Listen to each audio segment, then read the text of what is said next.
Guys, season 2 is finally here, and I don't know if it's just me, but season 1 felt like it was a really long time. Like 3 months after the game released, we were still on season 1, which is crazy. But today we're gonna be looking at my settings that I completely revamped for season 2. Now there's some settings that I'm gonna say, guys, I don't know why I didn't change these earlier, but they're gonna make gunfights so much easier. So we're gonna get into those settings in a second, but I want to quickly go over something. If someone could help me out, man, I'm trying to purchase the battle pass. I'm clicking buy battle pass, and it just clicks me right back to the main menu. I don't know what to do. I'm trying to get it, but it's not letting me, so I don't know what to do. But anyways, let's get into the actual settings here. These settings are going to help change the game for you. So we're going to go to settings. Now first we're going to talk about graphics, and then I want to get into audio and controller, probably controller before audio. But the controller settings, you guys are going to see, like, stuff just absolutely is banging right now in season 2. So yeah, right here in my graphics, we're gonna go over to quality. I know some of you guys on console may not have all of these options, but try to follow along for the ones that you guys do actually have. Like render resolution, I'm pretty sure you guys have. Now I have mine set down to 100, and I also put my texture resolution down to very low. This is because I'm trying to record and I don't want anything happening to my files. I don't want anything messing up. I could record if I put this on normal and stuff. It still records fine, but sometimes there's like some few frames that I miss out on, jumps and stuff. I don't like that. So render resolution, if you're on console, you could get away with playing at 105, maybe 110. You don't really need to though. 100 is fine, 100 is perfect, and anything higher than that is just honestly just for your own benefit, just for the game to look slightly better. There's no reason to throw anything higher than that. Now I used to play on 95, I'm playing on 100 now. It does make a little bit of a difference, and it is just a lot nicer. Now there's a few other settings here, like I said.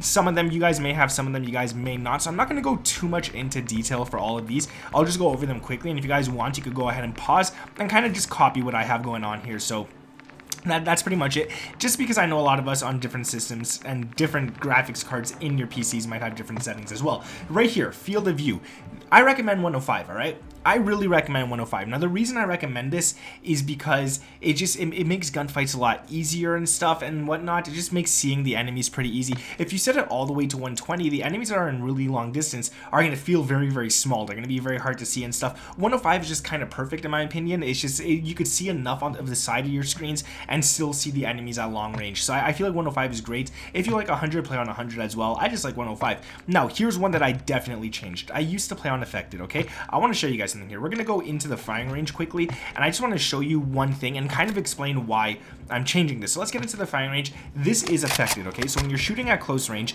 it doesn't zoom in much, okay? It doesn't do much of a zoom in. I don't know why it's so laggy right now. But anyways, yeah, you zoom in, it just, you can see the characters nicely. But when you go to long distance gunfights, they're really far. At least it looks like they're really far. Like, we're still able to hit them and stuff.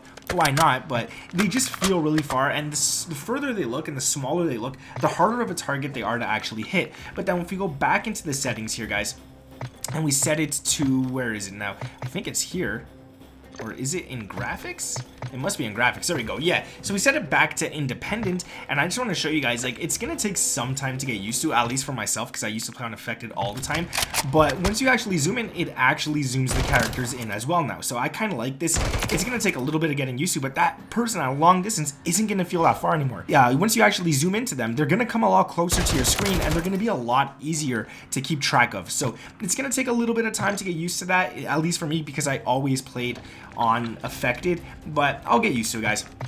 I'll definitely get used to it. So independent is what I definitely set it to. Then we got world motion blur, all this kind of stuff. If you're on console, man, turn all this off. The camera movement, put this to the lowest. Like, the least is 50. Unfortunately, I wish you could go lower, but just don't put it to default 100. Put it all the way down to 50. You don't want that any higher. The film grain, you want that down to 0 as well. You don't want any of these things messing with you. The film grain just makes the game look ugly. The first person camera movement, when you're running around and stuff, you're going to be shaking too much. It's just going to be really annoying. And then the blur, you're just going to lose enemies. You're not going to see them that great. Everything's going to blur together. Just really ugly stuff. So make sure you always turn those off. So that's going to be pretty much it for there. Display, that's just my monitor. It has nothing to do with you guys. And yeah, pretty much that's it. Let's get into controller settings now, because this is where stuff gets pretty interesting. Now I'm using a controller. I'm using a controller without back paddles. I'm using just a control freaks, which if you guys want, use code iDoNick, save yourself 10% off on those. Those are awesome. But that's pretty much it. That's the only controller I'm using. Nothing fancy at all. So if you guys are using a basic controller, it should be easy for you as well. Now I do play on flipped, okay? If you're playing with a PlayStation controller, I always recommend playing flipped because it feels more natural once you get used to it. And it's also easier. The buttons click a lot easier. The bottom buttons have haptics and stuff that you got to turn off if you don't like it, which is right here in the trigger effects. You got to turn off the haptics and stuff. I just find your gun shoots a lot quicker if you have it on flipped and you shoot with L1 and R1. Then we got the stick layout preset set to default, and I personally turn off controller vibration. I've done this since Black Ops 2, and I'll be honest with you guys, I still remember it like it was yesterday when I turned off controller vibration for the first time. It felt weird. The game felt awkward when I was shooting. There was no vibration, there was no feedback. It just felt weird. But ever since I did it, my aim has been getting a lot better. My aim has been a lot better and stuff, and it makes a huge difference. You actually do play a lot better without the controller vibration. It's weird, I know, but it works. Just trust me, guys, on that. Now, dead zone inputs. I changed this completely. I changed this about 2 weeks ago, maybe 3 weeks ago, and I think I showed you guys, but pretty much what you want to do is put your left stick to 0, okay? This is all the way at 0, so the second you move it, it actually does do feedback. And the reason you're going to do this is because you're going to put tactical sprint on automatically, all right? We're going to get into that in a second as well. But the left stick, you're going to put it on minimum 0, and this way, just the second you touch it, it's going to move. Now, even if you have stick drift on your left stick, you don't need to worry, guys, all right?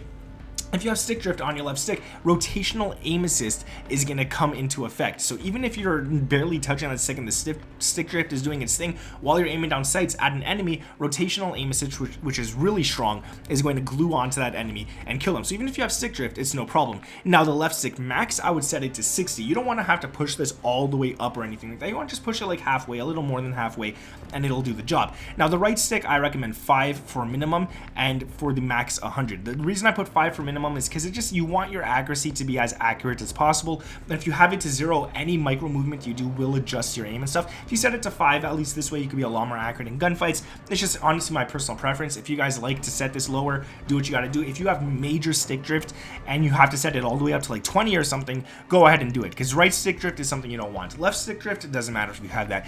Going down, we got the left trigger or right trigger, all that to 0, because why would we want it to be any higher than that? There's no point. And yeah, that's pretty much it for the dead zones right there. So yeah, it's gonna be it for the controller settings. We're gonna go into the aiming settings now, and I want to show you guys something right here. So I play on 12 and 13. I'm gonna say, a lot of people say, why would you play on something so high? When I go into ranked, I lower it, and there's a reason for this. When I go into ranked, I set them both to 6, and there's a reason for this. In ranked, you kind of have an idea of where all the enemies are, so you don't really need to do a lot of turning on them and stuff like that. You know where they're coming from, so your aim assist, or your stick sensitivity, I should say, could be lower because you're aiming already where they're going to be coming from. You know pretty much where everyone's going to be. Your teammates are all calling out. There's no last second turnaround and stuff like that. You don't have to worry about that much. So lowering it on ranked is okay. That's why the pros play lower. When I play on multiplayer, I set it to 12 and 13 because everything is random in multiplayer, and if I gotta turn fast on people, I'm gonna do it. So definitely, that's just my thought right there. Some people might not get used to it. If you're the type that doesn't get used to it, I'd say play on like a 7 for everything, but I could change my sensitivity and be used to it right away. So to me, it's no problem whatsoever. Now the sensitivity multiplier, yeah, and just leave it all as is. There is one that we're going to go ahead and touch though, and that's the ADS multiplier per zoom level. I forget where that is, but we'll find it as we go on here. So yeah, target aim assist is definitely on. I have it set to Black Ops. Here's the custom sensitivity per zoom. We'll go into that in a sec. I have it set to Black Ops. I don't know if it makes much of a difference. I might just put it back to default or anything. I've been doing it since Modern Warfare 2019, I'd like to say, or last year. I think it was last year I said it's to Black Ops, and I just haven't changed back. I kind of just got used to it, I guess. So that's honestly personal preference as well. Now the custom sensitivity per zoom, for the low zoom, I leave it at 90. This is good because when you aim down sights, your gun's not going to go crazy just because you're moving your right stick. It's going to lock on pretty nicely. The higher your zoom goes, the more it zooms into them. So the more of the micro movement you do, the bigger the movement your zoom does. So I definitely lower mine on those right there, so that even if I move slowly, the gun won't go crazy like this, and I won't lose them in my sight and whatnot. Put on the biggest scope in the game, go into the firing range, aim down sights at the furthest target, and you're going to see what I'm talking about. If you have this set higher than any of these right here, it's going to go crazy. It's gonna like just bounce all over the place. So that's why I lower it. Target aim assist, like I said, obviously on in Black Ops, and then pretty much that's it right there. Motion sensor behavior off. No point in that. Now gameplay. I have my automatic sprint set to automatic tactical sprint. So the second I move my joystick, the left one, even a millimeter, it's gonna attack sprint right away. I got used to it. I like it. I recommend it. I honestly recommend it because when you pair it with the slide maintain sprint, it actually works out nicely. So every time you slide, you're gonna sprint right after the slide. There's no delay, there's nothing like that, and it just comes out really nice. If you're one of those people who like to move around a lot, having these two settings right here is really good. Auto move forward, I have set to off. I don't want that on. That if I don't want to move, I don't want to move, right? If I want to just sit and camp behind a head glitch, leave me there. Now I got tactical sprint behavior to double tap, which honestly there's no point in it because we got the automatic tactical sprint there anyways.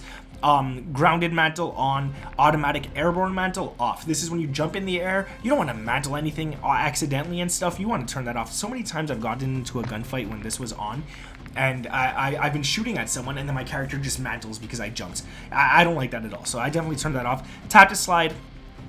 Pretty nice automatic ground mantle. Nope, again, we don't want to do that. And then pretty much here, I'll just show you guys. You guys can kind of go through it, pause it if you need to, and kind of just take what you have to take. If you have these settings, maybe you don't have these settings. Hopefully everybody has some of these. I would imagine, like, even if you're on console, I'm sure you have these ones, hopefully, but let me know down in the comments below if that's not the case. Now let's get into audio settings. This is the one that I actually didn't change whatsoever. I pretty much leave it on headset bass boost for the audio mix. I leave it at that, and then pretty much master volume 100, voice chat volume 50, and we're gonna get into this as well. So the gameplay music volume I set to 30. I don't want to hear that over anyone talking. I don't want to hear that over footsteps. I don't want to hear that over gunshots. I want to hear everything else over the music. So I put that to 30. Dialogue volume, again, I set this to 70. I don't really care about this. This is the voiceover audio of the characters in game. They'll do some call outs sometimes that are important, but it's whatever. Effects, this is footsteps, grenades blowing up, all that kind of stuff. Gunshots, everything is effects, so set that to 100. Cinematic music volume, I normally have this lower. I just put it up louder now because it just makes